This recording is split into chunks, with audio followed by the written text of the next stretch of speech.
Hey everyone, I'm DC Rutledge, and this is Two Hard Questions. This week, we're going to discuss the mainstream media smear treatment of progressive Democratic presidential candidate, Congresswoman Tulsi Gabbard. Representative Gabbard was one of the first major presidential hopefuls to announce her bid earlier this year, and she received a fairly warm welcome from most progressives and many current and former supporters of Senator Bernie Sanders. She launched her campaign with the priority of ending our country's disastrous regime change foreign policy firmly at the forefront, a policy shift progressives have been pleading for over a decade. However, despite that and a domestic platform that most closely resembles Bernie's, her campaign has been dogged by criticism from fellow progressives. Now, to be clear, there are always legitimate criticisms to be had for any candidate, and Tulsi is no exception.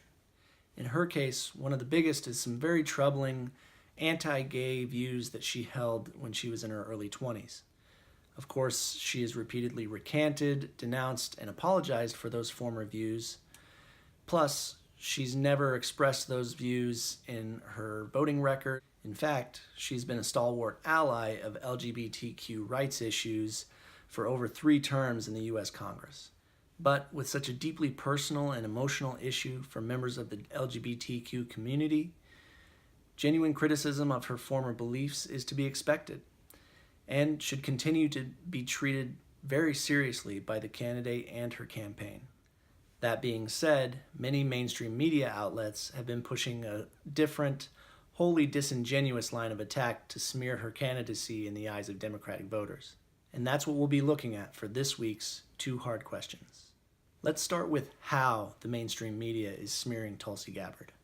Corporate media loves creating narratives that lead their audience down narrow paths of limited critical thinking to predetermined conclusions.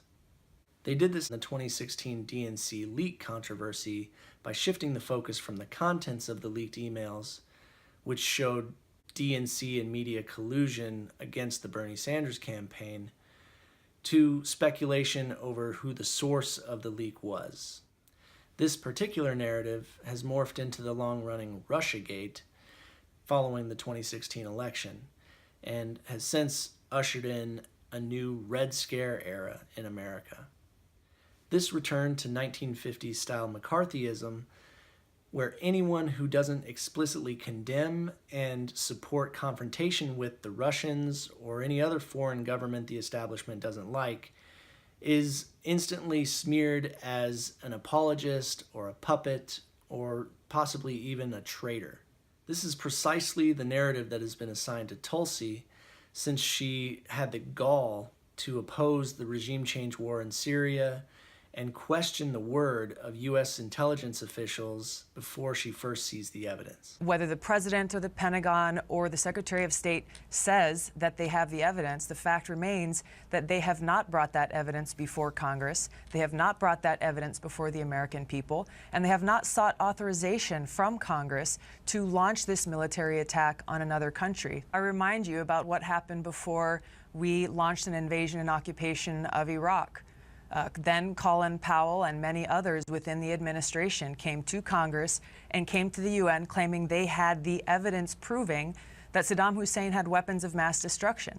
We launched a completely destructive, counterproductive war based on that intelligence, which has now, years later, proven to be wrong. Again, this isn't about what I believe or what I doubt. What matters the most here are the facts. The American people deserve to see and know of the evidence and the facts before authorizing the continuation of this destructive, counterproductive, illegal regime change war. From that point on, any mainstream media interviews of Tulsi have essentially amounted to repeated attacks on her character and her judgment over that single issue.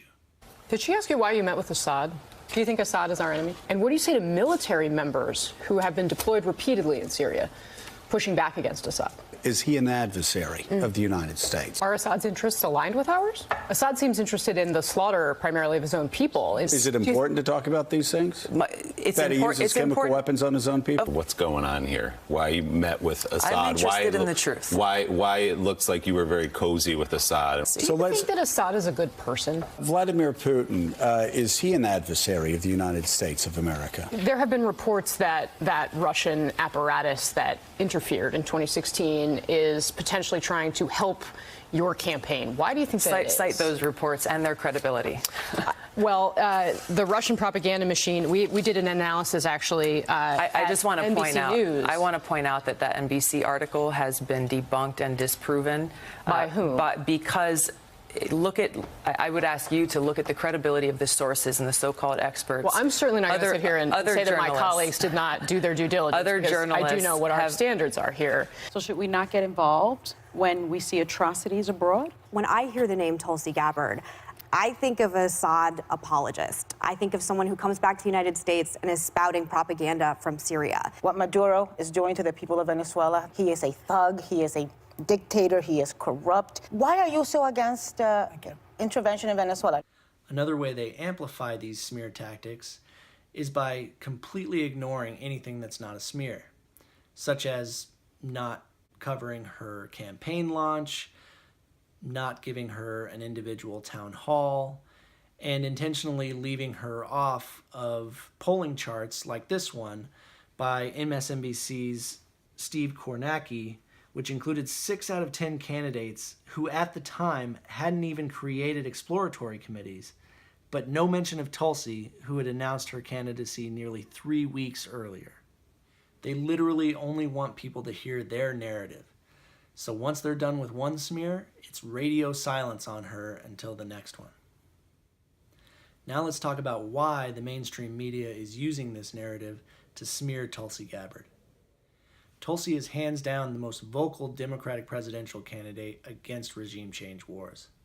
She constantly brings up the fact that the U.S.'s interventionist policies, from Iran in the 1950s to Central America, Iraq, Libya, Syria, and most recently Venezuela, have all had devastating and long-lasting effects on the people in those countries who we claim we're trying to help. The claims of the U.S. benevolently coming to the aid of people suffering at the hands of tyrannical despots is both hollow and intentionally deceptive. Our history of regime change has never resulted in better conditions for the people living under the governments we topple. In fact, they almost always result in far worse conditions than if we'd never intervened in the first place. And it shouldn't be a surprise that things always turn to shit, since in many cases our government is literally funding and arming terrorist organizations like Al-Qaeda and ISIS in Syria, who are supposed to be our mortal enemies in the war on terror. To combat that, Tulsi introduced the Stop Arming Terrorists Act in 2017 with bipartisan support. So who benefits from this insane foreign policy? Defense contractors, aka the military-industrial complex. The defense industry has seen unprecedented financial gains since the early 2000s when the war on terror began. And who are the main beneficiaries of soaring defense contractor stock prices? The investor class, aka millionaires and billionaires, of course. And who owns the corporate news outlets that push these regime change narratives? You guessed it, billionaires. And the hosts that do the actual shilling are more often than not millionaires themselves. A grand total of 6 corporations control virtually all of the mainstream media, cable and print. So these super wealthy corporate news owners have a deeply vested interest in projecting public support for regime change and for suppressing the types of progressive domestic policies Tulsi is proposing as well. Tulsi Gabbard represents a clear and convincing threat to the regime change war industry and its profiteers. So they're going to use every tool at their disposal to shut down her message to the American people.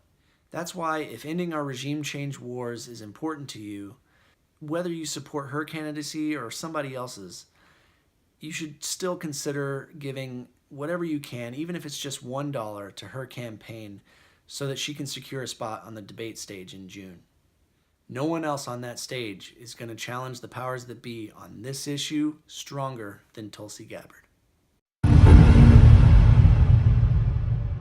Thanks for watching this week's 2 Hard Questions. If you enjoyed this video, please like and share it with your friends, and don't forget to subscribe to our YouTube channel to catch every episode. Until next time, peace.